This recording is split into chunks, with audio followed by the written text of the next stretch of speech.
Alors, aujourd'hui, on va explorer une nouvelle frontière de l'intelligence artificielle qui est vraiment fascinante.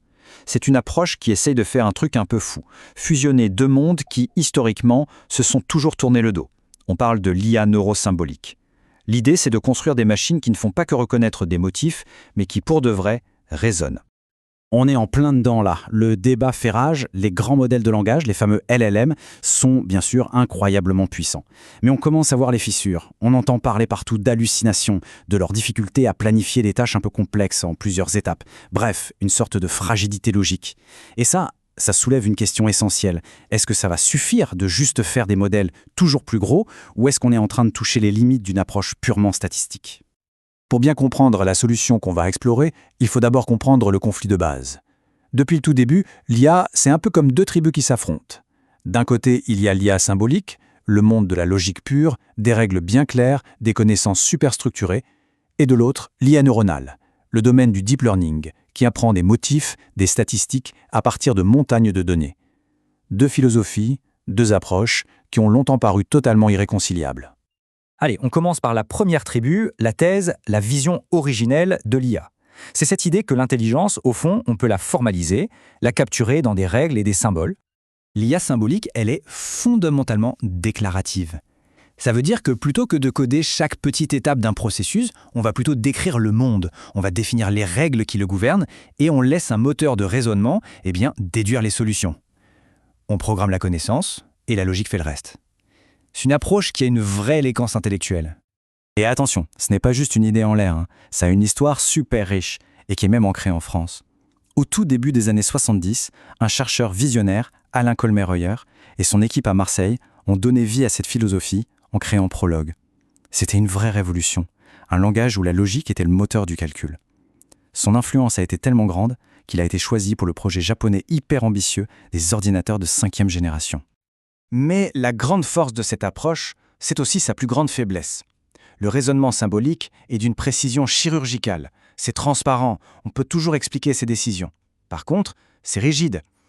Dès qu'on le met face à l'ambiguïté, au bruit, au désordre du monde réel, il casse. Il lui manque cette souplesse pour interpréter des données un peu floues, comme ce qu'on voit ou ce qu'on entend.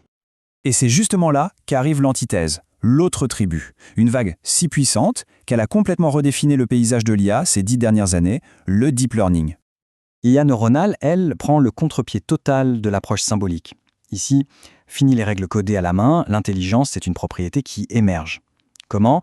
On expose un réseau de neurones artificiels à des millions et des millions d'exemples, des images, des textes, des sons, et il apprend tout seul à reconnaître des structures, des corrélations, des motifs. Cette approche a donné des résultats absolument spectaculaires, c'est indéniable. Mais, comme le souligne cet article assez récent, elle semble atteindre ses propres limites. Augmenter la taille des modèles, mettre encore plus de données, ça ne produit plus les mêmes bons en performance, surtout pour des tâches qui demandent un raisonnement vraiment rigoureux. On parle d'un possible plateau de raisonnement.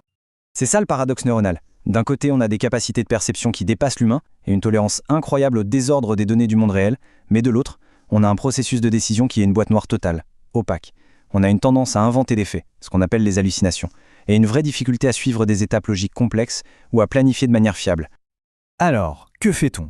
Si la première approche est trop rigide et que la seconde est un peu trop chaotique, la solution se trouve peut-être entre les deux.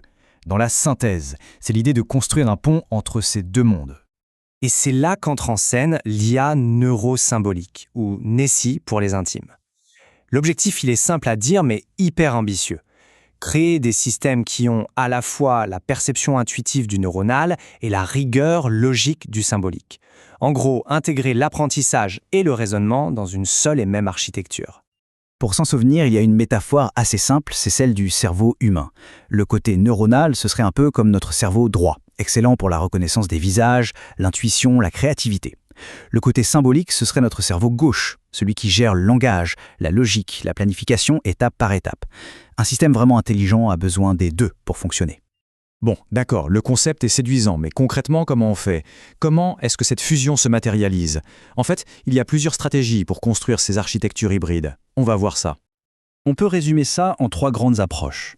La première, assez simple, le réseau de neurones perçoit le monde et ensuite le système symbolique raisonne sur cette perception.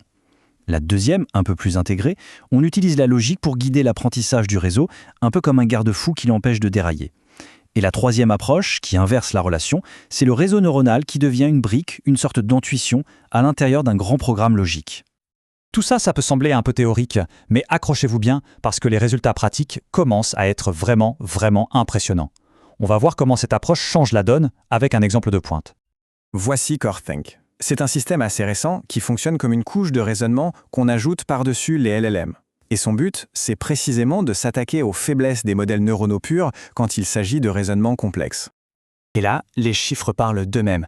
Quand on le compare à des géants comme Gemini ou Claude sur des tâches qui demandent de la pure logique, le bond en performance est spectaculaire.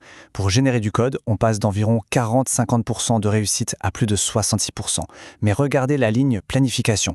On passe de 4 à 6% pour les modèles de pointe à plus de 24%. Ce n'est pas un gain marginal là, c'est un changement complet de catégorie. Ça illustre parfaitement la différence. À gauche, on voit un code généré par un LLM classique pour un problème d'algo assez difficile. C'est confus, la logique est bancale. À droite, c'est le même LLM, mais avec la couche neurosymbolique en plus. Et là, la solution est propre, elle est correcte, et on sent qu'il y a une vraie compréhension de la structure du problème. La planification, c'est vraiment un autre domaine où les LLM purs galèrent. Ils ont tendance à oublier le contexte, à répéter des actions qui ne servent à rien, ou à prendre des chemins complètement illogiques pour atteindre un objectif. Regardez cet exemple tout simple. Pour chercher un fichier, le modèle de base exécute 3 commandes grep qui sont redondantes. C'est pas du tout efficace. La version avec CoreSync, elle fait quoi? D'abord, elle explore son environnement avec ls, puis elle navigue, et enfin, elle exécute une seule commande grep bien précise. C'est plus intelligent, plus efficace, beaucoup plus proche de la manière dont un humain réfléchirait. L'approche neurosymbolique est donc extrêmement prometteuse, c'est clair. Mais la route est encore longue et il reste plein de défis à relever. Il reste plusieurs défis majeurs. D'abord, celui de l'échelle. Comment on fait pour que ce système hybride devienne aussi massif que les LLM? Ensuite, le problème de la connaissance. Comment on l'obtient sans que ça coûte une fortune? Et comment on gère le fait qu'elle ne soit pas toujours parfaite? Et enfin, il nous faut de meilleurs tests, de meilleurs benchmarks pour mesurer le vrai raisonnement et pas juste une simple capacité à repérer des corrélations statistiques. Et tout ça nous laisse avec une dernière réflexion. Peut-être que la course à la taille, à toujours plus de paramètres, toujours plus de données, n'est en fait qu'une partie de l'équation.